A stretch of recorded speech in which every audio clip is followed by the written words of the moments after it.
In this video, I want to discuss some very interesting storyline implications brought forth by the Shinonuma reimagining in Vanguard Zombies that will shake the future of the Dark Aether story forever. In Black Ops Cold War Zombies, we learn that sometime prior to the events that unfolded, Eddie Richtofen, the new incarnation of him, the director of Requiem, had a wife. While we do not know much about her, we see both a wife and son featured in the photograph with Eddie on his desk at the end of Forsaken. So we know he must have been with her long enough to get married and have a child, a boy that we believe is named Samuel. This family that he would build would prove to be a major driving force behind his actions from this point forward. I do plan on posting an entire timeline video on Eddie to get you recapped, ready for Trek's next game. But this video will just serve as a brief rundown of the most important thing, his son, as somehow his child Samuel appears to possibly tie back to Kortifex-Saraxis' child. This is what I'll talk about in this video in a little second, but before I get into that, I just have a quick message.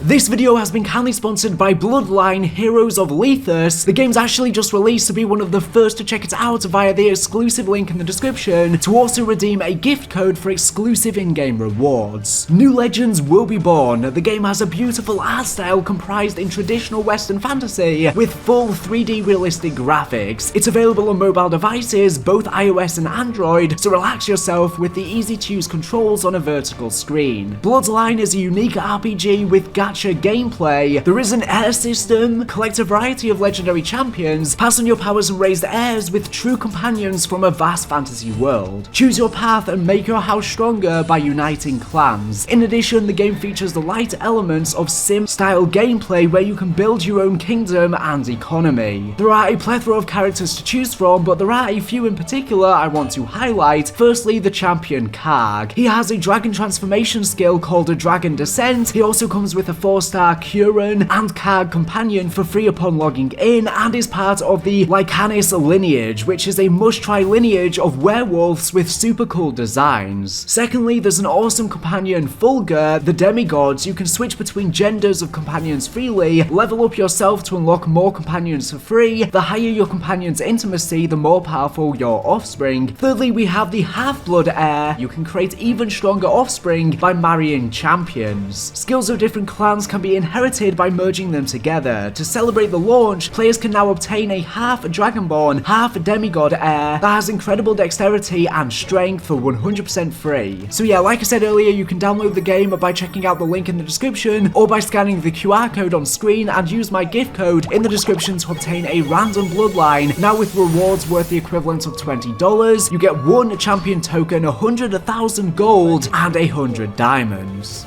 We learned in Black Ops Cold War Zombies that sometime after 1979, Samantha is contacted by Gregory Weaver. He has a target and needs intel from her to find them. This target was seemingly none other than Eddie himself. Why exactly he was a target for America, we're not exactly sure. What did he do? Again, we're not exactly sure. But nevertheless, it's theorized that he may have had a kill order on his back. It is worth noting at this point that in my earlier storyline video, going over everything that happened in Black Ops Cold War Zombies, I suggested the following events took place in Iran, since that is where Samantha and Weaver originally met. However, as new story information has come to light, and we have had time to dwell on it, it seems more likely that this is not the case, since we know that Samantha leaves Iran with Weaver and presumably goes back to America in 1979, and this takes place after that. So as we go forward, keep in mind that these events may have actually taken place on American soil, contradictory to what I stated in my prior video. You have to bear in mind that sometimes when we talk about storyline information, it is just theory based, and of course it can be wrong, and Trek do like to leave things up to interpretation until they get confirmed at a later date so we can speculate. Samantha gives Weaver the intel on his location and informs him that the target's son will be out of the house and with his mother, giving Weaver the time he needs to accomplish his mission. Weaver goes to take out his target, but something goes horribly wrong. Weaver, after believing he had succeeded in his assassination attempt, began to burn down the house behind him to cover his tracks. It was at this point, however, the failure in his intel was made clear to him. As he fled, he realized his intel was only half correct. The target's son was with his mother, but both of them were still inside the house. He ran to Sam's apartment and spent the rest of the night crying in her arms. Samantha says she expects this night will come back to haunt the both of them. If this target was indeed Eddie, like I just speculated, it explains the scar along his throat that you can see on his Cold War Zombies medal, as well as the other injuries on his face, and also what happened to his wife and son. They might have both perished. He then sneakily managed to weave his way into the director position at Requiem and handpicked Samantha and Weaver and the rest of the crew and proceeded to put all of the events of Cold War Zombies in motion. Maybe Eddie likely chose to use the knowledge of the Dark Aether that he had, since he used to be in control of the Aether in the old Aether story, and he used this knowledge to save his son and sent him into the Dark Aether to manifest as an ethereal orb.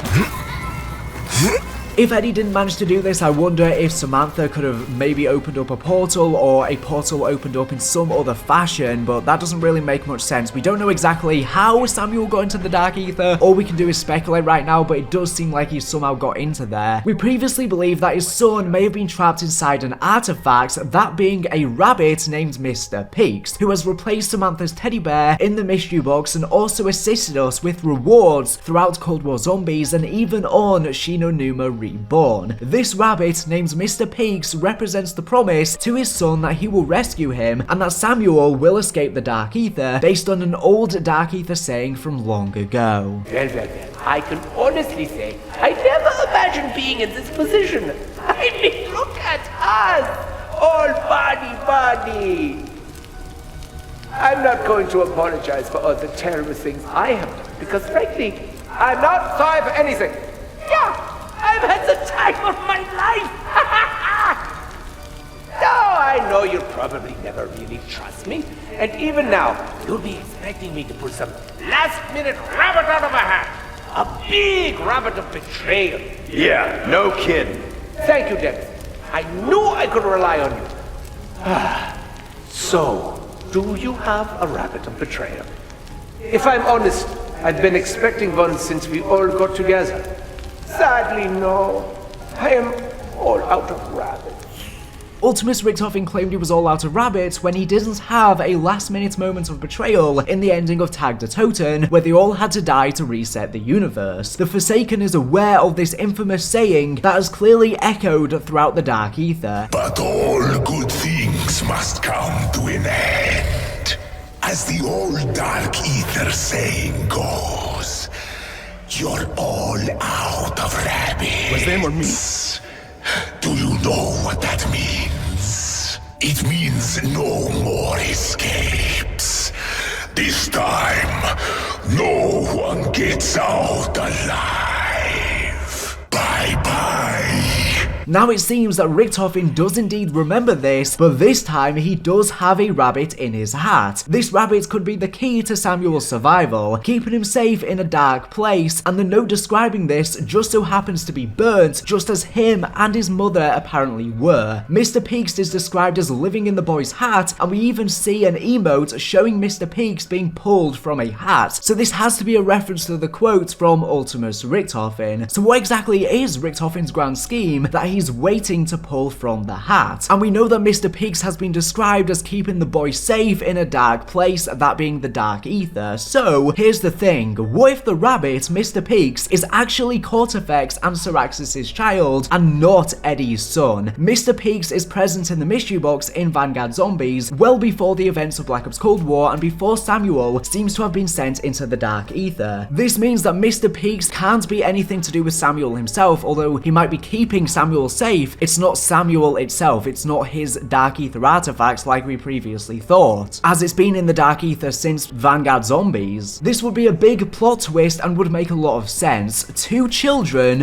one from two Dark Aether entities, one human, keeping each other safe in the dark place. It would explain as to why the orb is attracted to the rabbit in the second Outbreak main quest, and it would also explain as to why the two are bonded together, because they're both children, and even though one one is the child of a Dark Aether entity, one is a human, they can bond over that childness that they both possess and that innocence, and have more in common, and they both got abandoned. Just as Cal has pointed out on Twitter, given Kortifex has an innate ability to transform the physical makeup of a living being into something else, such as the Decimator getting turned into a shield, but still alive, he could have done something similar to his unwanted child, and actually turned his son into the rabbit, as we do see that Mr. Peaks has actual teeth. He is ostensibly alive, and he exists at the time of Vanguard zombies. So like I said, it seems very possible that Mr. Peaks is or was Kortifex-Saraxis' child. As we know, Kortifex did something horrible to it, we just don't know exactly what. People thought he may have just killed it, but this could be what he actually did. Kortifex-Saraxis being a part of the royal bloodline, and Kortifex committing patricide are very interesting facts. It not only implies that there were many lords of the Dark Aether prior to Kortifex, but also that their clan may themselves have taken power from another. It seems like during Black Ops Cold War, Eddie began to make moves to gain some semblance of control over the Dark Aether and find a way to restore his son to life, whilst also getting back at those who hurt him the most, which I guess he succeeded in, because at the end of Cold War Zombies, everything went in his favor. Requiem got locked up, Weaver got locked up, who apparently might have burnt down his house, and Samantha was sent into the Dark Aether with a ton of trauma and probably going to corrupt a lot more whilst in there. Maybe his entire plan has been trying to rescue his son and in turn free the old ones who Zykov consumed to absorb their powers and become the Forsaken. We know they are returning just as the zealot Spragmos, creator of the Chrysalax, prophesized. After, thanks to Eddie's nudging, we trapped him in the containment chamber and thus freed them. Eddie may have wanted to free them to try to contact Kortifex, who's likely probably going to be Zykov's first consumption in the final map in Vanguard Zombies, which is obviously a prequel to Cold War Zombies. And the reason for Eddie doing this could possibly be to trying to find a way to rescue his son through Mr. Peaks. Samantha describes the boy as feeling like they are scared but dangerous. Maybe Mr. Peaks helped us on the maps because he wanted us to free the old ones to potentially get back at Kortifex for trapping him, or maybe he's still loyal to him or even unaware of what he did. But I think probably the former is more likely, since Samantha has described him as being dangerous. He probably has it out for Kortifex. And the thing is, we know that Zykov consumes all of the old ones, but does that also include all of the old ones that we see in Vanguard Zombies that are obviously in the artifacts that are helping us? What this means is that Saraxis may also be freed and come back after the events of Black Ops Cold War Zombies in the 90s. And now that she has her memories back, what if she wants to rescue Mr. Peaks and she wants to rescue her child? And maybe she could even be helping us in the events of the sequel to Cold War Zombies. Maybe some of the old ones may be against us, some of them might be trying to help us, and they could kind of battle it out against each other. But there's definitely going to be a weird dynamic there. Throughout Cold War Zombies, Eddie also met an uber-rich elite group who he is answering to, and who we believe to be the modern-day incarnation of the Société Occulte. In meeting these people and working for the Department of Extra Regular Activities, Eddie would also manage to acquire various artifacts and journals from the era of Vanguard Zombies, and likely at least parts of the Tome of Rituals as well. We know Eddie holds these objects by the time Requiem is formed, as he places all of them in Requiem's archives, and likely used the artifacts to create the technological field upgrades used in Cold War Zombies, which essentially give the same abilities as the artifacts did. Even with this information, we still cannot say exactly what Project Janus entails, which is Eddie's secret plan that he has been working on throughout Cold War Zombies and moving forward into the future. We know that Janus was the god of beginnings and transitions in Roman mythology, and presided over passages, doors, gateways, and endings, as well as in transitional periods such as from war to peace. He was usually depicted as having two faces looking at opposite ways, one towards the past and the other towards the future, which he seems to be doing. He's looking at the past to do with all of the stuff in the Dark Aether and the old ones, and also the old Aether storyline, since he still has memories of the old Aether story, whereas Samantha's is hazy, but he's also looking forward into the future with his plan. We can say that it's pretty likely that the plan for Project Janus is twofold: to satisfy the corporation he's working for, likely a modern day version of the Société Occulte, and make them think they are using the Dark Aether to their own personal advantage, while he secretly advances his own plans to save his son. Very little is currently known about this corporation. The one time we see their name mentioned in a document, it is redacted and censored out. We also know that Project Janus is very likely either a gateway or heavily dependent on one, considering that the corporate entity he is working with expressed dissatisfaction that he had Requiem close Valentina's gateway in Mauer Toten, as well as the massive amounts of Ethereum seemingly required to accomplish it. He responded to the corporation by simply saying that this gateway would have allowed the escape of the Forsaken, and this would be awful for them because the world would surely fall to destruction, and the death of most people in the world would certainly disappoint their stockholders. He did, however, promise he would deliver what they wanted in time. It is very likely this corporation and the Société Occulte are a modern-day version of the classic Illuminati from the Aether storyline, as they are a mysterious organization that Eddie is working with to further his own goals while also taking advantage of them. The DG2 schematics that were left behind that we learn about on Shinonuma Reborn, despite direct orders from von List, leader of the Nazi group Die Wahrheit, is very convenient, almost as convenient as all Die Wahrheit personnel vanishing mysteriously after blowing up Kortifex-'s temple in Egypt. Which, by the way, in the next Vanguard Zombies map, probably the final map, it seems like we're heading back to Egypt near the location of Terra Maledicta, probably the Temple of Osiris. Well, there may be people sabotaging Die Wahrheit from the inside, and they could potentially be members of the Société Occulte. The thing is, with Shinonuma, Trek has just retconned the Chaos story to be a part of the Dark Aether story, as Kraft is a big fan of fellow demonologist Alistair Rhodes, father of Scarlet Rhodes, who studied the Sentinel artifacts that created a stoppage in time where the zombie outbreaks would occur. On Ancient Evil, he was frozen in stone by Medusa though. Maybe there's just a new version of him in the Dark Aether timeline, but the actual events of the Chaos story existed in one of the universes in the prior multiverse that got rebooted to a singular universe thanks to our heroes on Titus Houghton. Although, let's run with the idea that Chaos could have actually happened in the Dark Aether timeline and not in the prior multiverse. Well, the Société Occulte had a crisis during the 1920s, and the thing is, Chaos was set in 1912. Could the crisis potentially be linked to the events of Medusa that probably transpire after Ancient Evil, of which it seems like she was going to head to the Great Library of Alexandria next, which just so happens to be set in Egypt? It does feel very weird with the Chaos story potentially being part of the Dark Aether story, but this could potentially work, as Kalanine has pointed out on Twitter. The Order in the Chaos story could potentially be the Société Occulte, which would be a huge retcon, but again, this is just a theory, this is not confirmed, but it has some interesting implications if true. But since the Chaos story has been retconned, what if the events of World War II zombies also get retconned into the Dark Aether story? I could see Trek doing something like that. As far as the future goes, the most important things to watch for to find more of Eddie Richtofen's plan will be the way that the Elder Gods in Vanguard Zombies leave their artifacts, as they're probably going to get consumed by Zykov at some point, as Eddie will likely have to accomplish something similar to rescue Samuel, or maybe for Mr. Peak's, Kortifex's, and Saraxis' son to be rescued from the Dark Aether Rabbit too. As far as for now, we have to wait for Trek's next game to see the continuation of his plan, although we might have some more information in the final Vanguard Zombies DLC map. There might be more teasers. But yeah, that's everything I have to go over in this video. This has been a lot to take in, probably very confusing for you, especially if you've not kept up to date on the Cold War Zombies and Vanguard Zombies story. I will probably make an updated entire Call of Duty Zombies storyline video once the Vanguard Zombies story is finished with, and that'll be the entire of the Aether story and Dark Aether story so far. It's probably going to be like 3 or 4 hours long, so that'll keep you recapped, as there are some mistakes in the old Dark Aether storyline entire video I made that I need to now fix now that we've got more information. Anyways, thank you for watching the video, and make sure to subscribe if you're not here for latest and greatest Call of Duty news and information. So anyways, thank you for watching, and